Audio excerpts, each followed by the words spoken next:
الرحیم. السلام علیکم. د روسي ژبې د زده کړې قدرمنو ګډونوالو سلامونه احترامات مې ومنئ. خدای دې وکړي روغ او ژوند به صحت او په لوی کې نغښتي وای. نن موږ راځو دوه موضوعاتو باندې خبرې کوو.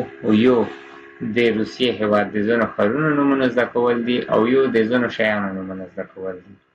ګورد ښار ته وایي، جمع ګراده ښارونه، ګورد ګراده ښارونه، او ویشي شیانو ته ویل کېږي. تاسې دغه وینئ، وود کارته وایي دا نقشه ده.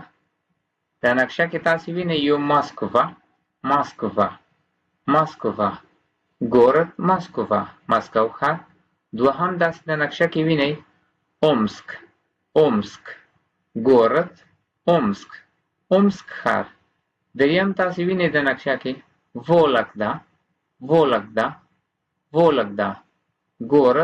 وولګدا د وولګدا ښار. نن موږ تاسې درې نومونه یعنې د درې ښارو نومونه زده کړل د روسیې. راځو اوس درس ته. وود کارته دا نقشه ده. это город Москва دا د مسکو ښار دی. مسکو. это город Вологда دا د وولګدا ښار دی. это город Омск دا د اومسک ښار دی. نو درې ښارونه شول: ماسکووا، وولګدا، اومسک. ګورد. ښه، اوس راځو ویشي شیانو ته ویل کېږي. د شیانو نومونه زده کوو. это комната دا اتاق دی، کوټه ده، اتاق، روم. там стол وای هغلته میز دی، стол میز، ټیبل. и стул او چوکي ده، دا وینئ چوکي، chair وای там стул и chair هغلته. там стол и стул وای هغلته میز او چوکي ده. вот стул وای here is the chair وای دا چوکي ده. тут سمکه همدغه چې کوم دی دستکاول یا پرس دی، ښځینه بیګ چې کوم دی د ښځینه چې ځان سره ګرځوي، سمکه. это стол دا میز دی. тут سوپ وای دغلته سوپ شوروا ده، سوپ دی. سوک جوس دی، سوک جوس ته ویل کېږي، جوس. که چیرې اوبه وي، اوبو ته واټر واده ویل کېږي.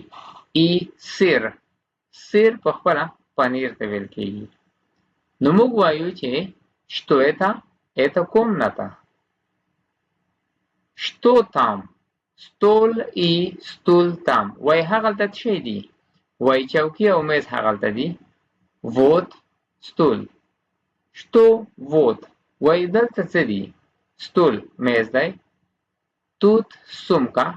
что тут وای هغلته دلته څه شی دي؟ тут сумка. это стол.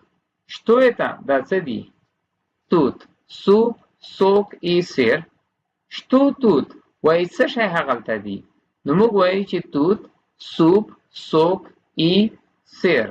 دغه درې شیان چې کوم دي هغلته دي.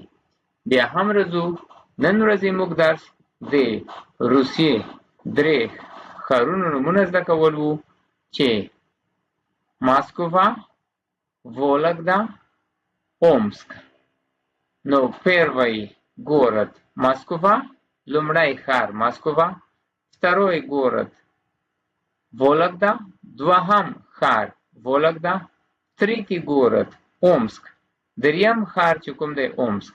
او دې ترڅنګ د شیانو نومونه زده کول وو چې اول комната، стол، стул، сумка، суп، сок и сыр. دغه پنځه لغتونه وو. چون کړکۍ هم د اتاق کې شتون لري، کړکۍ ته موږ وایو اکنو.